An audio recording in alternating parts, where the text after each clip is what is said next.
Okay, hey, how's it going? This is TMF aka AAA back at it again. With another reaction. Well, today is more of like a commentary.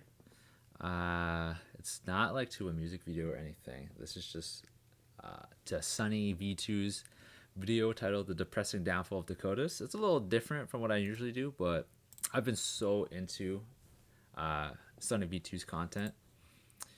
So yeah, he's like one of my favorite YouTubers right now.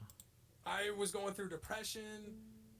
I was thinking that I just wasn't good enough, that my streams. So I guess this is more geared towards people who've seen Fortnite or have watched like Fortnite clips in the past or streamers in the past. I want to say I was a huge fan of Dakota's, but I did, I did like his some of his videos. Uh, some of my old favorite Fortnite streamers or YouTubers would be like, oh man, I mean Ninja was up there, Nick Merckx, Tifu not as much. There were a lot of funny ones. Um, Tim the Tat Man, he's pretty funny.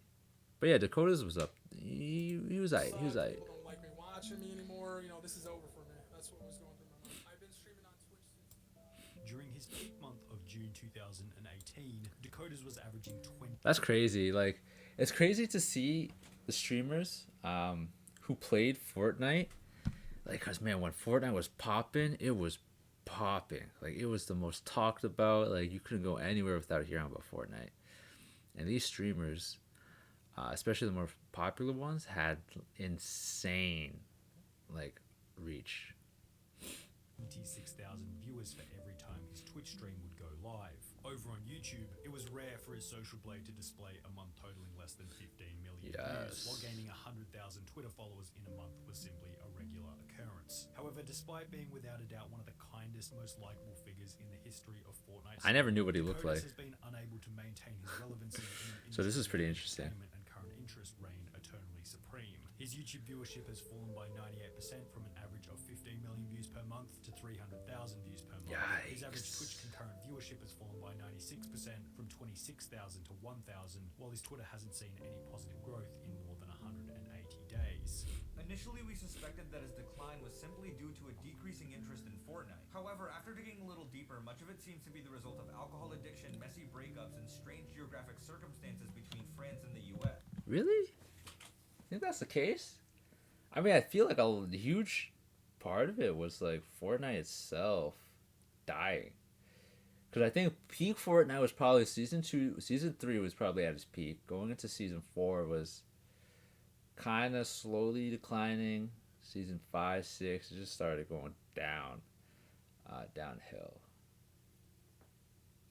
They added way too much. In my opinion, they added way too much to Fortnite.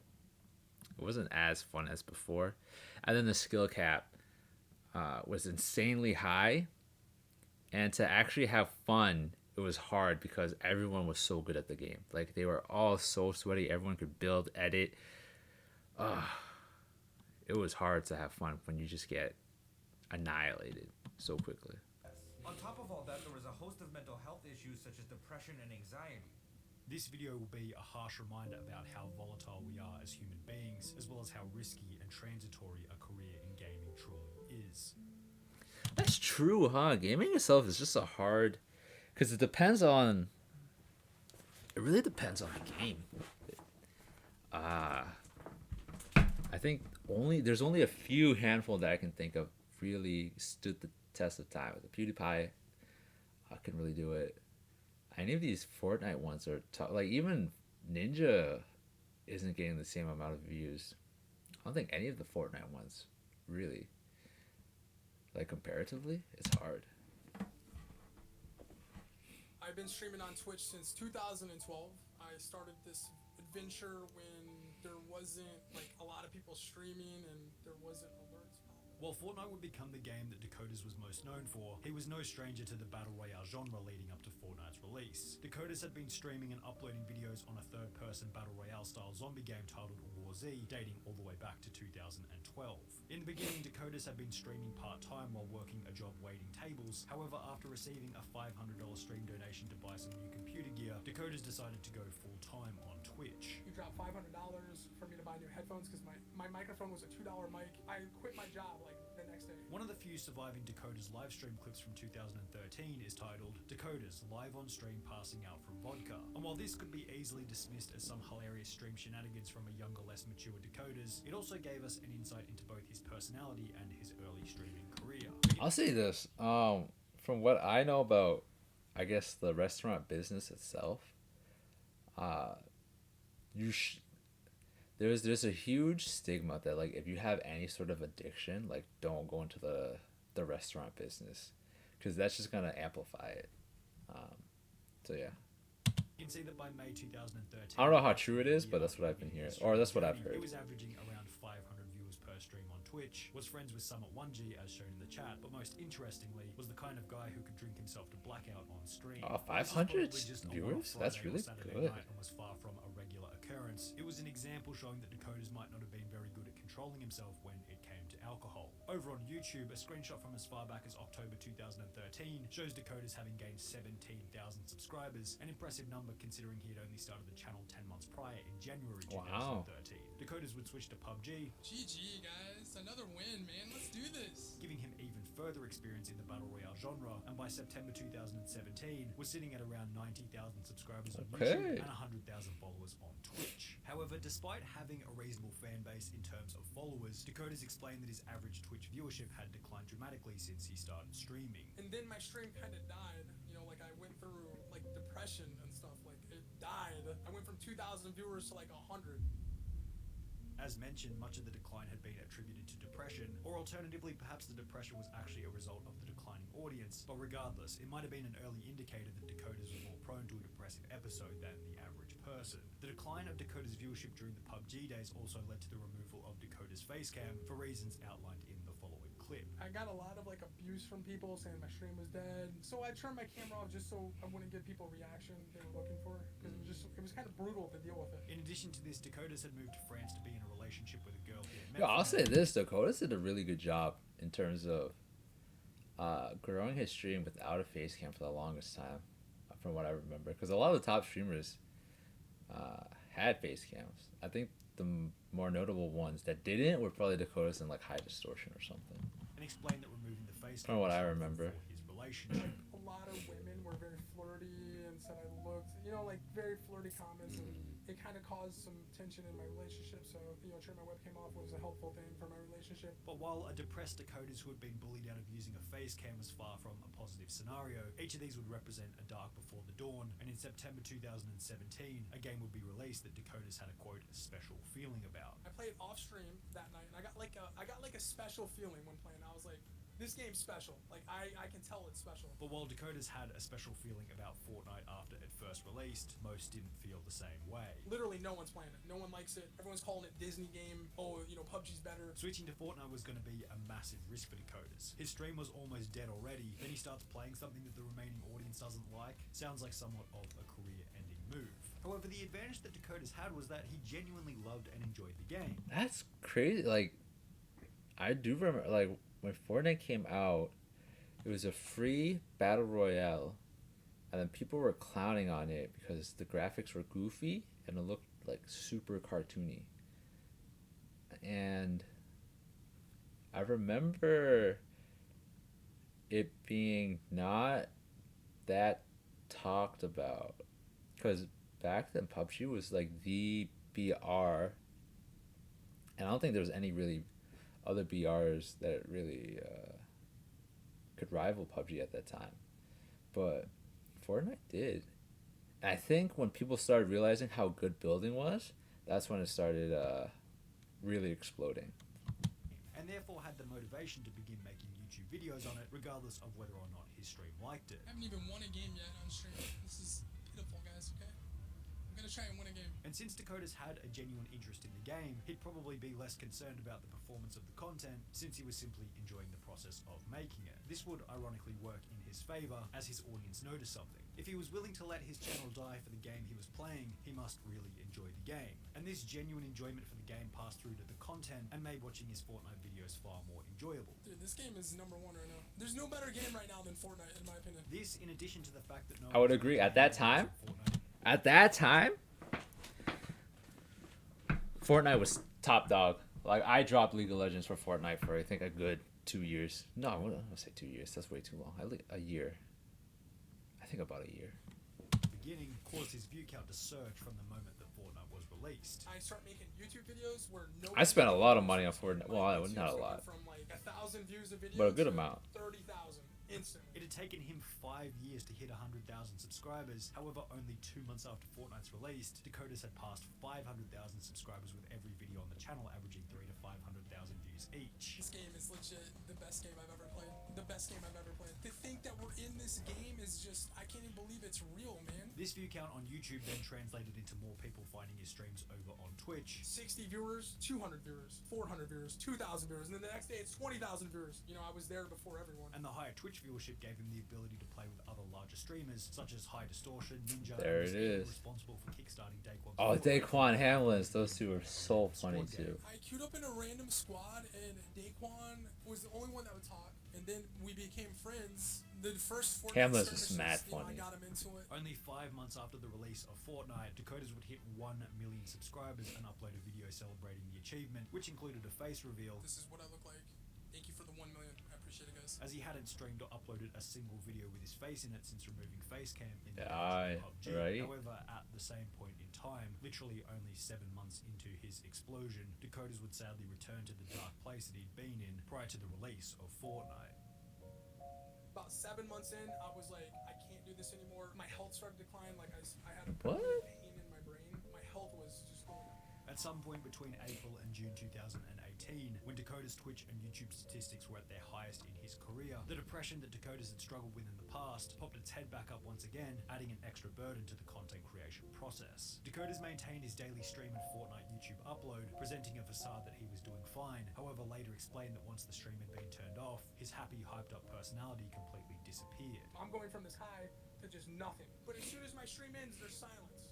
And then there's my reality, which is despair. For this reason, Dakotaz stated that he gained a lot of weight and didn't leave his house for 8 months. For 8 That's months, kinda I crazy. didn't walk out the door. I'm talking like 8 months straight, I didn't walk out the front door. Plus, when he did finally go out, his anxiety seemed to make him terrified of being recognized by fans. I actually had a panic attack because 2 people noticed me who were at the register. They knew I was Dakotaz. Unsurprisingly, as his mental health declined, his monthly view count on YouTube and average viewers on Twitch also began to decline. In Wow. fact, when looking at his Twitch graph from the last 3.5 years, you can almost pinpoint the exact moment at which his mental health began to decline. Now, as stated with the first decline while he was playing PUBG, perhaps Dakotaz had messed up his own interpretation and a decline in views was actually causing the depression. But regardless, the problem was that if his mental health was already bad, then a decline in his career was going to begin a vicious downward spiral, which was exactly what seemed to happen. But it also is bad because if you start going down, it feeds into the down like you're doing bad. By studying his monthly hours streamed, we can observe that Dakotaz has a very disciplined work ethic and seems to stream regardless of whether or not he feels like it. However, when observing the difference in his hours stream between May 2018 and May 2020, we can see that Dakotaz began to stream fewer and fewer. Yeah, hours my per discipline, month like, as time tanked. progressed. Over on YouTube, as 2019, I took like a viewership year, decline was substantially break, pronounced. almost 2 year In the 4 break. months between February 2019 I think it was like a year and break. June 2019, Dakotaz went from 8 to 10 My bad. per month to around 3 million views per month.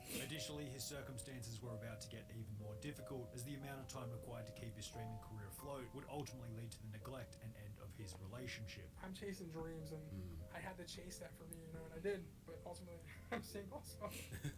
In a tweet made at a later date, Dakotaz would explain that he'd been in the relationship for 8 years, so the end of it wasn't exactly going to be a positive for his already poor mental health. Dakotaz's French visa would then expire, forcing him to return to the US. However, most of his belongings were left in France, which in the short term seemingly led to a decline in the quality of his streams. An article regarding Dakotaz read, "The popular Twitch streamer often seen playing Fortnite has been a bit flat. That's kinda over the last crazy. months, often disappearing in the middle of streams and sometimes even vomiting off camera." With regards to the vicious cycle mentioned earlier, the lower quality streams led to lower average viewership on Twitch and lower video views over on YouTube. YouTube. In addition to his growing Man, that shotgun meta reputation was so with YouTube-related fun. problems, by the end of 2019, around the beginning of Chapter 2, Dakotaz began to express a dislike towards the direction in which Fortnite had been going, making tweets like "Fortnite is hot garbage."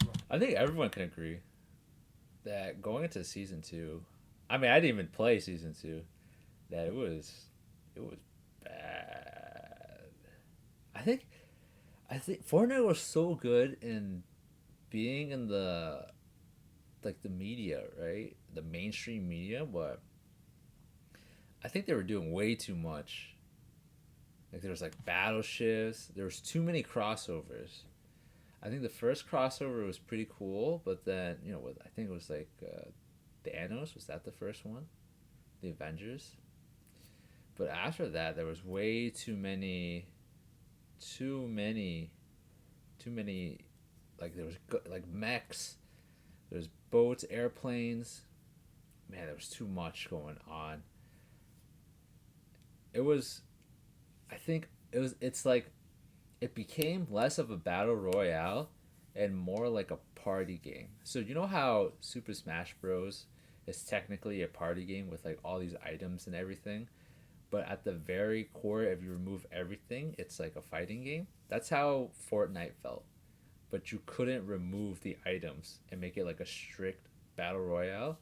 It became pretty much like a Super Smash Bros party game battle royale. It was completely different. I think they were trying to like close the skill gap between like the really good players and like just the players who just want to have fun.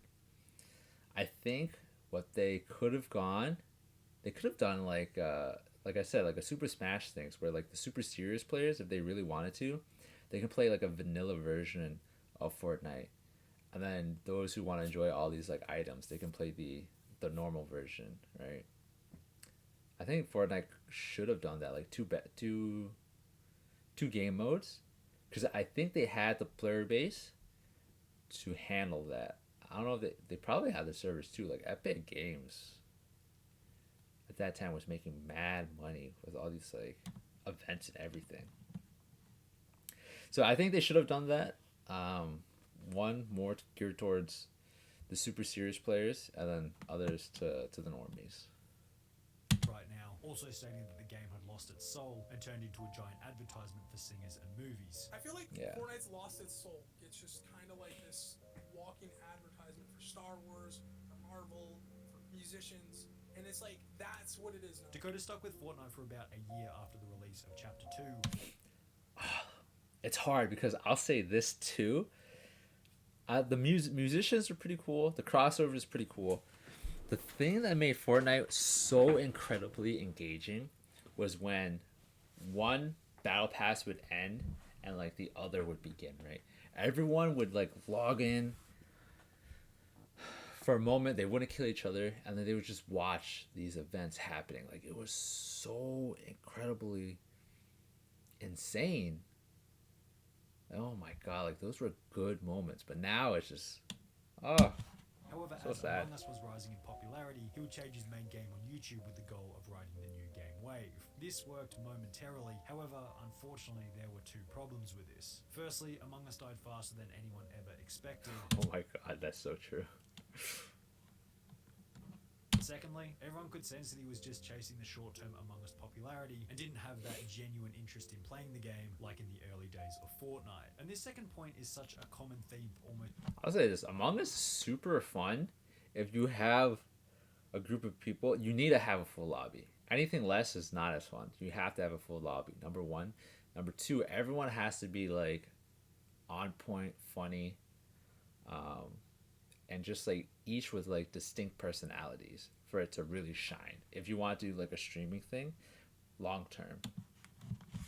every single washed up Fortnite streamer. They all switch to a new game that you can tell that they don't really genuinely enjoy, and it just comes off as super inauthentic. I'm guilty of this too. Every YouTuber thinks they can fool the audience by simply making content on a trending topic or whatever's popular, but the people watching seem to be able to see through the facade before they even click on the video. Chasing the short-term popularity of Among Us seemed to work well for influencers outside of gaming like KSI, Corpse Husband, PewDiePie, Mr. Beast, but was unfortunately met with far less success from former Fortnite streamers like Dakotaz. At around the same point in time as when Dakotaz was switching to Among Us, he would open up to his Twitter following in somewhat of a shocking tweet stating, "I'm officially 52 days sober. I'm sorry to my stream for disappearing so much mid-streams and puking a ton. I was silently fighting something and doing my best to hide it from everyone. I'm back on cam and feel stronger than ever, just wanted to share." Dakotaz hadn't specified what he was 52 days sober from, but the tweet seemed to imply that he'd been battling with an alcohol problem for an unspecified period of time. Thankfully, his fan base responded positively to the vulnerable tweet, meeting Dakotaz with an overwhelming amount of support. The tweet was covered in a few different articles, giving Dakotaz a little bit of exposure, however, unfortunately, not enough to slow the decline of his channel. In recent times, after approximately 10 months of uploading Among Us, Dakotaz attempted to return to Fortnite in a video titled "The Return to the Fortnite Days." Who gets nostalgia when I'm doing this? However, the video performed poorly comparative to his heyday in 2018. Oh, Unfortunately, sad. his total subscriber count has fallen from 3,060,000 subscribers to 2,860,000 subscribers, while his Twitch streams garner an average concurrent viewership of around 1,000. However, we shouldn't sit here and dance on his grave if we can avoid it. Dakotaz is without a doubt one of the most kind-hearted, well-intended streamers who got caught up in a personal battle with his own demons at the most unfortunate time possible. Thankfully, recalling back to the beginning of our story, Dakotaz went through a similar experience in the PUBG days, going from 2,000 average viewers to 50 average viewers, thinking it was over for him, before he would have a viewership explosion out of nowhere thanks to the release of Fortnite. Another Fortnite might be around the corner for Dakotaz, but there's no way to know it until it's actually released. It's cliche, but it's always darkest before the dawn. You always find the best ideas at rock bottom. Do you think Super People, is that like the new game? I think Super People, because I saw Shroud play it. A lot of my other friends are playing it. You know what game that I'm surprised didn't. Hold So on. just keep Let me on going, finish Dakotaz. this. Keep up the hustle. The suffering will sort itself out if you simply refuse to quit. There's people going through the same problems I am. Anxiety problems, depression. We are all kind of alike. Like, we're all just trying to make it in this crazy world, you know? I agree. There's one game where I'm super surprised that didn't get more hype, which I think Apex. Like, from what I've heard from other FPS, my other friends who play FPS games, like Apex is one of the ideal BRs. I think the hard thing about it is the movement. But other than that, like, everything is super smooth. Everything seems super consistent. Nothing seems overpowered. Yeah, I'm surprised that didn't pop off as much. And then I know Super People is getting pretty popular right now. It'll be really interesting to see in the future, like, all these old, or I want to say old, all these like super Fortnite players, like, that were super popular back then. If they all came together and played one BR, that would be insane to watch. Like, I'm talking of like Tfue Ninja, like Nick Merckx, Courage, Dakotaz High Distortion, Daquan's Hamlin's, like Myth, all of them. If they all came together and played like some sort of BR, oh man, that would be insane. That would be newsworthy itself. But for someone to organize that, that'd be tough. But yeah, cool. I'd be interested if you guys watch Fortnite, what your thoughts are on the whole situation, or if you've seen Dakotaz himself, watched him in the past, like, thoughts on the whole downfall and everything. But yeah, other than that, thanks for watching. If you're still watching, don't forget to like, comment, subscribe. But yeah, comment. I love reading comments. That's comments more than anything, to be honest. But yeah, have a great day and enjoy the rest of your week.